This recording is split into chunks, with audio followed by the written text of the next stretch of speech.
Good morning, everyone. Today, children, I am going to start the topic refraction. Refraction is, children, bending of light when it travels from one medium to another. आपने देखा है बेटा, अगर आप पानी के glass में एक नींबू डाल देते हैं, लेमन, आपने देखा है वो बाहर से कितना मोटा मोटा दिखता है. अगर आप एक पानी के ग्लास में अपना पेन पेंसिल आज डिप करके देखना, पानी ग्लास में पेंसिल डिप करो, आपने देखा है वो पेंसिल टेढ़ी दिखती है, इट लुक्स बेंट. चम्मच डाल के देखो वो थोड़ा टेढ़ा सा लगता है. भरी हुई बाल्टी का बॉटम हमेशा ऊपर दिखता है. This is all due to refraction. आज मैं को डिटेल में पढ़ाऊंगी what is refraction. Bending of light when it travels from one medium to another is called refraction. अब ये वन मीडियम टू अनदर मैं आपको बताती हूँ मैं बेटा. There are two types of medium. One is rarer medium, other is denser medium. Rarer क्या होता है बेटा? जिसके पार्टिकल दूर दूर होते हैं. और डेंस जिसके पार्टिकल एकदम पास पास होते हैं. ठीक है. Rarer in which particles are away from each other, और denser densely, right. Denser where particles are closely packed.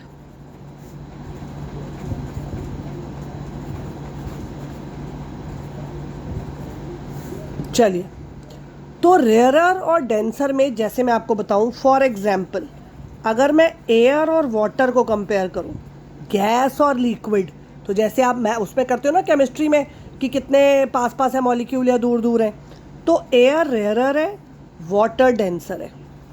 अगर मैं वाटर और ग्लास को कंपेयर करूं, वाटर लिक्विड है, ग्लास सॉलिड है, तो यहाँ वाटर रेयरर है, ग्लास डेंसर है.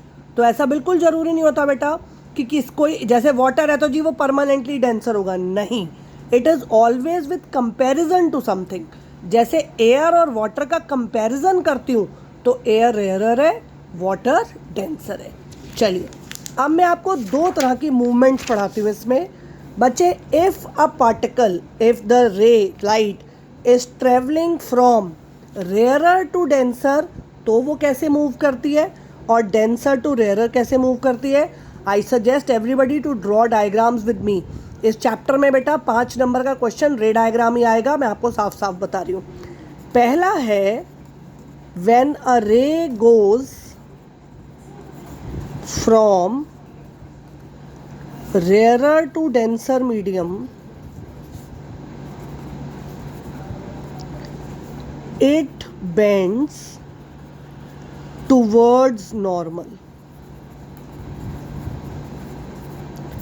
अगर बेटा एक रे रेयरर टू डेंसर जाती है तो कैसे मुड़ती है? Towards normal. चलो, जैसे ये ऊपर एयर है, नीचे वाटर है. एयर और वाटर के कंपैरिजन में मैंने आपको बता दिया एयर रेयरर है, वाटर डेंसर है. ठीक है. तो ये जी बीच का इंटरफेस हो गया, गैप हो गया, जो एयर और वाटर को सेपरेट कर रहा है. ठीक. अब आपके पास दो मीडियम है, एयर और वाटर. मैंने आपको बताया एयर रेयरर मीडियम है, वाटर डेंसर मीडियम है. ये बच्चों मैंने एक नॉर्मल ड्रॉ किया. ठीक. नॉर्मल का मतलब 90 डिग्री का एंगल है ना. Now if I allow a ray to come from air, air से आप एक रे सीधी ड्रॉ करेंगे children. This is called incident ray. Incident ray makes an angle I with the normal. If suppose now there would have been no water, अगर air ही air होती चारों तरफ, then this ray would have gone straight. Scale रख के बिल्कुल सीधा आगे बढ़ा देंगे आप.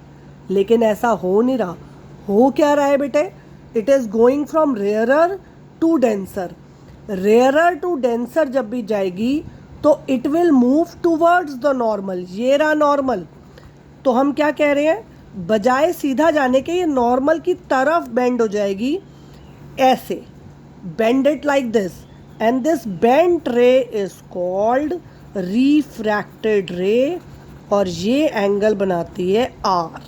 This is called angle of refraction. ध्यान से देखें, अब ये डॉटेड लाइन नहीं है तो हुआ क्या है, रे आई ऐसे है और चली इस तरफ गई है. आप देख रहे हैं आई और आर इक्वल नहीं है. अब की बार रिफ्लेक्शन में वो इक्वल होते थे. तो आई क्या है बेटा इसमें, एंगल ऑफ इंसिडेंस, और आर क्या है, angle of refraction. And I must tell you, refraction में एंगल आई और एंगल आर इक्वल नहीं है. Right. Now I come to second part of it. See, if a ray is going from denser to rarer medium,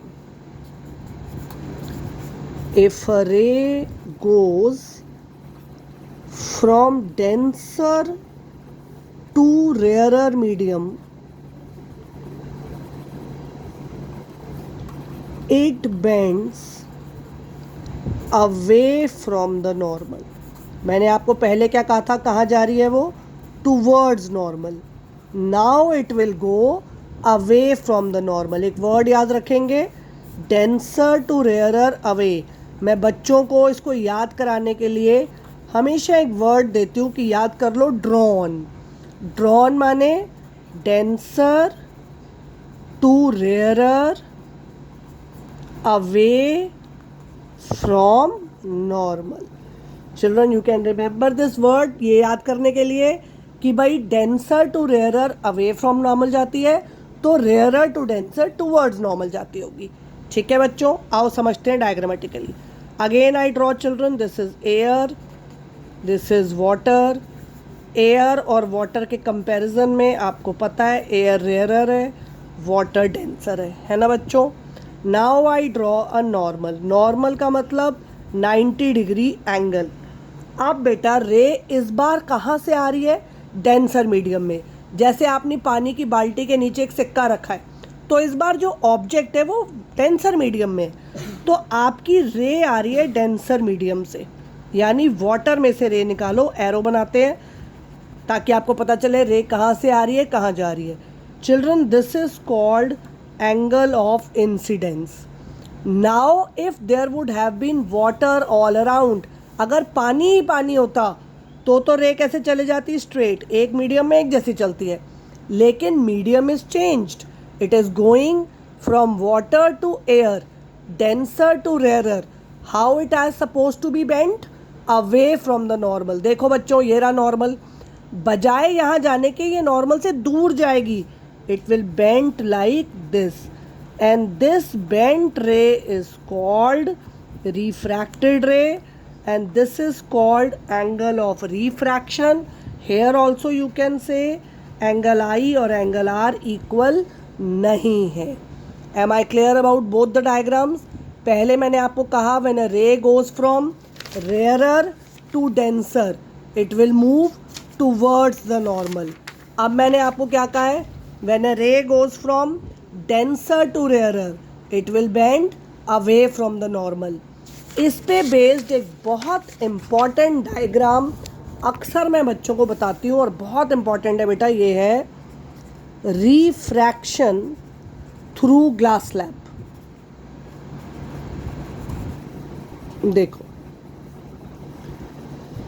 हमारे पास एक glass slab है. अब आप school होता बेटे तो मैं आपको ग्लास स्लैब भी दिखाती और हम इसको एक एज ए प्रैक्टिकल भी करते, आप काफ़ी इन्जॉय करते. पर चलो कोई बात नहीं, मैं एक एक्टिविटी देख के आपको कोशिश करूँगी, भेजूँगी यूट्यूब से, आप उसे भी देख लेना. बेटा मान लो ये ग्लास स्लैब है. ग्लास स्लैब किस चीज़ की बनी होती है, ऑब्वियसली ग्लास, राइट. तो ये ग्लास स्लैब ग्लास की बनी है, इसके ऊपर भी एयर है, नीचे भी एयर है.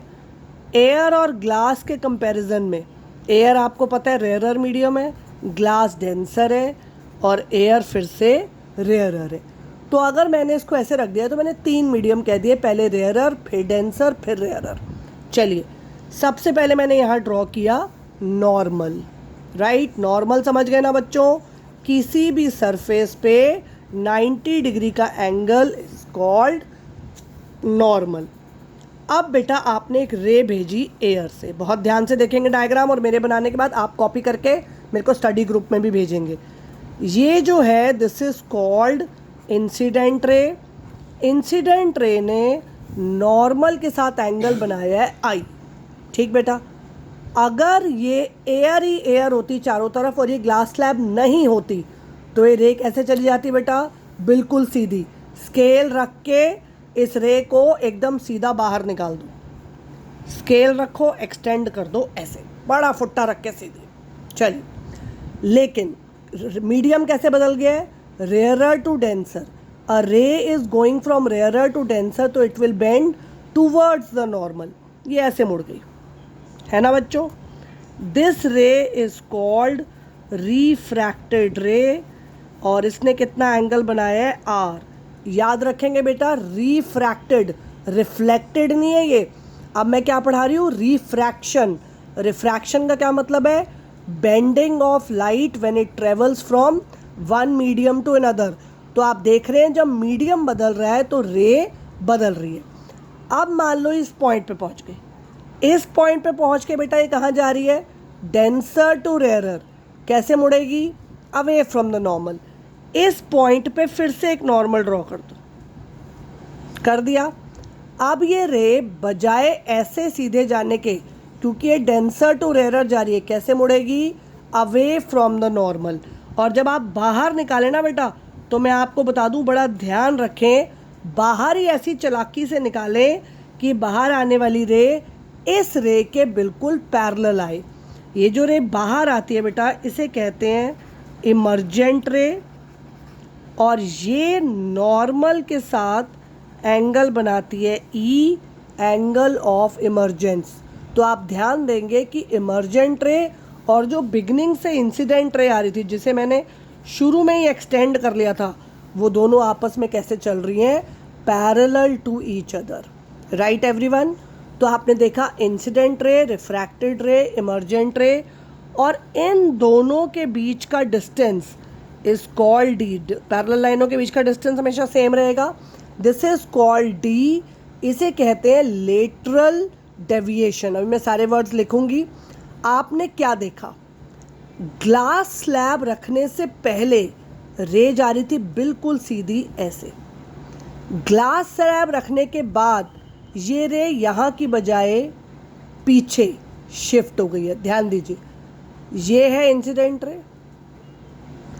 अगर ये रे इंसिडेंट रे आपने ग्लास स्लैब रख दी तो ये धीरे धीरे धीरे धीरे पीछे आते आते यहाँ पहुँच गई, and this is called emergent रे। इमर्जेंट रे और इंसिडेंट रे हमेशा रहती हैं पैरेलल, और इनके बीच का distance is called D, lateral deviation. तो I am writing children, what is I, angle of incidence. क्या होता है angle of incidence, angle between incident ray and normal. Then I come to R here. R is angle of refraction. Right? Angle of refraction क्या है? Angle between refracted ray and normal. Then comes E. E क्या था बेटा? Angle of emergence. ये क्या है? Angle between emergent ray and normal. और D, D को बोलते हैं बेटा लेटरल शिफ्ट या लेटरल डेविएशन। ये क्या होता है, distance between incident ray and emergent ray. तो lateral deviation is distance between incident ray and emergent ray. Am I clear children. चलिए एक टॉपिक और करा देती हूँ, फिर आज का काम खत्म हो जाएगा, then will proceed next time. This is children laws of refraction. देखो ध्यान से, the topic is laws of refraction. आपको लॉज ऑफ रिफ्लेक्शन याद है, I revise with you. Laws of reflection थे incident ray, reflected ray and normal, all lie in the same plane, और angle of incidence was equal to angle of reflection. लेकिन laws of refraction थोड़े अलग है बेटा, ध्यान देंगे। पहला, incident ray, refracted ray and normal at the point of incidence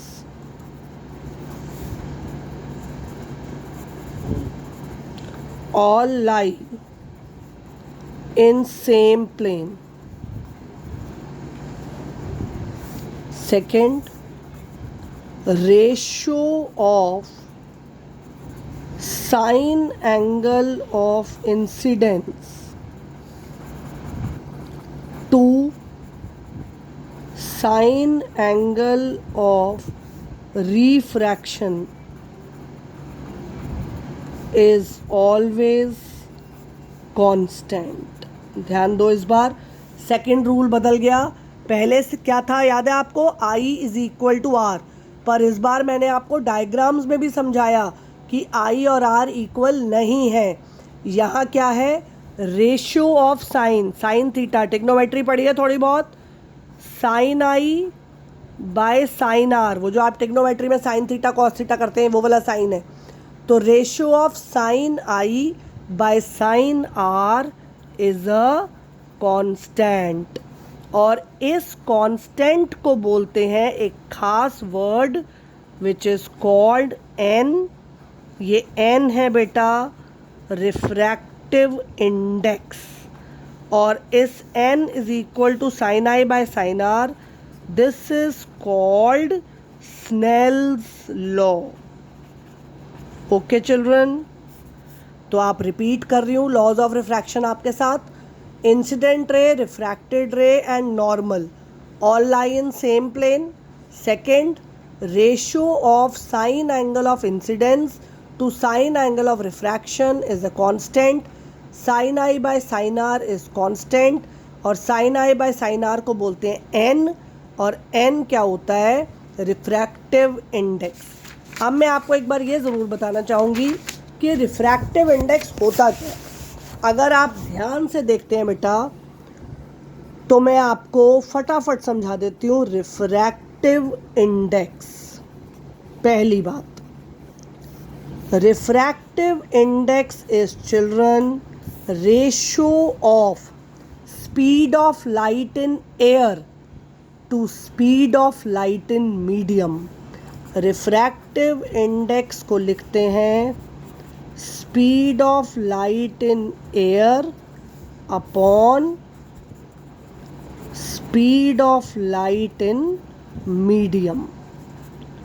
right अब देखो दोनों तरफ स्पीड बाय स्पीड है तो यूनिट तो कट गया, इसलिए क्या लिखते हैं, refractive index has no unit. Unitless है बेटा, इसका कोई यूनिट नहीं है। This is very important, MCQ में आ सकता है कि unit of refractive index is metre per second square second या क्या, तो आपको पता होना चाहिए रिफ्रैक्टिव इंडेक्स का कोई यूनिट नहीं है। ठीक है, एक छोटा सा क्वेश्चन आता है, देखो जैसे मैं आपको बता दूं, स्पीड ऑफ लाइट सबको याद है, मैंने पहली क्लास में बताई थी, 3 × 10⁸ मीटर पर सेकेंड, है ना बच्चों। चलो आओ, सबसे पहले मैं तुम्हें सिंपल सा क्वेश्चन देती हूँ। इसमें अगर क्वेश्चन ऐसा आ जाए कि refractive index of glass with respect to air is 3/2, find speed of light in glass. तो चलिए, क्या फॉर्मूला है बेटा रिफ्रैक्टिव इंडेक्स का, C/V। रिफ्रैक्टिव इंडेक्स कितना दे रखा है, 3/2। C क्या होता है, 3 × 10⁸। V मुझे निकालना है, this is cancelled, cross multiply कर लो, V कितना आ गया, 2 × 10⁸ मीटर पर सेकेंड। ध्यान दीजिए, क्योंकि विद रिस्पेक्ट टू एयर है इसलिए ये फार्मूला लगा है। अभी धीरे धीरे एक फार्मूला और करा रही हूँ। तो रिफ्रैक्टिव इंडेक्स हो गया C/V, C की वैल्यू पता है, V निकालना था, we have come to this result. Right children, अब मान लो मेरे को एयर की बजाय कुछ और मीडियम दे रखे हो, तो मैं आपको बता दूं, रिफ्रैक्टिव इंडेक्स को भी दो तरह से डिफाइन करते हैं, N12 N21। N12 का मतलब होता है बेटा refractive index of medium 1 with respect to medium 2। ध्यान से सुनेंगे, राइट। और इसको लिखते कैसे हैं बेटा, जो बाद में लिखा होता है उसकी वेलोसिटी ऊपर और जो पहले लिखा होता है उसकी वेलोसिटी नीचे। तो N12 हो गया V2/V1, V2 हो गया speed of light in medium 2 upon speed of light in medium 1। और N21 क्या होता है, उल्टा। N21 को क्या डिफाइन करते हैं, refractive index of medium 2 with respect to medium 1। इसको मैं और एक दो तरीके से भी आपको सिखाऊंगी।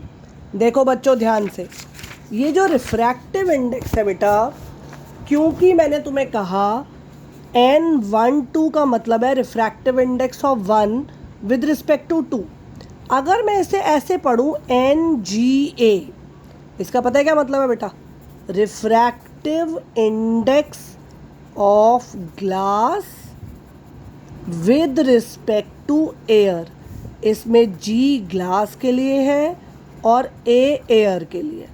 अब अगर NGA refractive index of glass with respect to air है, तो आपको याद है जो बाद में लिखा है उसकी वेलोसिटी ऊपर और जो पहले लिखा है उसकी वेलोसिटी नीचे।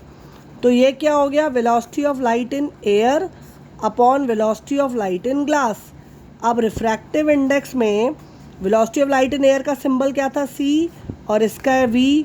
तो देखो ये वही फॉर्मूला आ गया जो मैंने आपको सबसे पहले पढ़ाया था, refractive index is equal to C/V।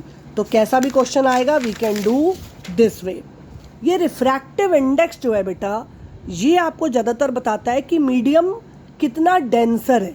जितना रिफ्रैक्टिव इंडेक्स ज़्यादा होगा उतना मीडियम डेंसर होगा, और जितना रिफ्रैक्टिव इंडेक्स कम होगा उतना मीडियम रेयरर होगा। तो रिफ्रैक्टिव इंडेक्स की अपनी भी कुछ खासियतें हैं, जैसे more refractive index more denser the medium is। और डेंसर मीडियम में बेटा स्पीड ऑफ लाइट कम होती है। तो more refractive index, lesser is speed of light. Dense का मतलब याद है मैंने क्या कहा था, जिसके पार्टिकल बहुत ही पास पास होते हैं। अगर पार्टिकल पास पास होंगे तो लाइट को चलने में मुश्किल होगी। On the other hand lesser the refractive index, जितना रिफ्रैक्टिव इंडेक्स कम होगा, रेयरर इज द मीडियम, उतना मीडियम रेयरर होगा, और उतनी लाइट की स्पीड ज़्यादा होगी। More is speed of light in that medium, right children. जैसे मान लो मैं आपको एक क्वेश्चन दूं कि out of mediums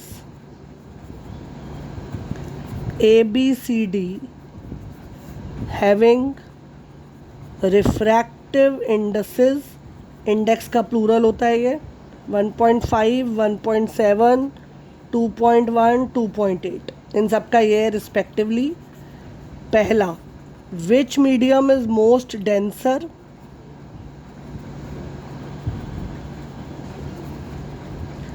which medium is most rarer, in which medium speed of light is maximum, and in which medium speed of light is minimum। ध्यान से सुनेंगे मेरे से। सबसे डेंसर कौन है बेटा, जिसका रिफ्रैक्टिव इंडेक्स सबसे ज़्यादा है। सबसे ज़्यादा रिफ्रैक्टिव इंडेक्स कौन है, 2.8। तो कौन सा मीडियम हो गया, D। रेयरर कौन है, जिसका रिफ्रैक्टिव इंडेक्स सबसे कम है, 1.5, A।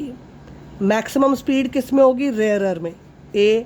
और मिनिमम कितनी होगी, डेंसर में, that is D। Look at the page very carefully. ये सारा काम भी आपको बेटा मैं स्टडी ग्रुप पे भेज रही हूँ। इसके अलावा इसे ध्यान से देखो, एक बार में समझ में आती 2 बार में वीडियो देखो, फिर मैं इससे रिलेटेड रिफ्रैक्टिव इंडेक्स के कुछ क्वेश्चन स्टडी ग्रुप पे पूछने वाली हूँ अब। चलिए, watch it very carefully. See you on study group. Bye children.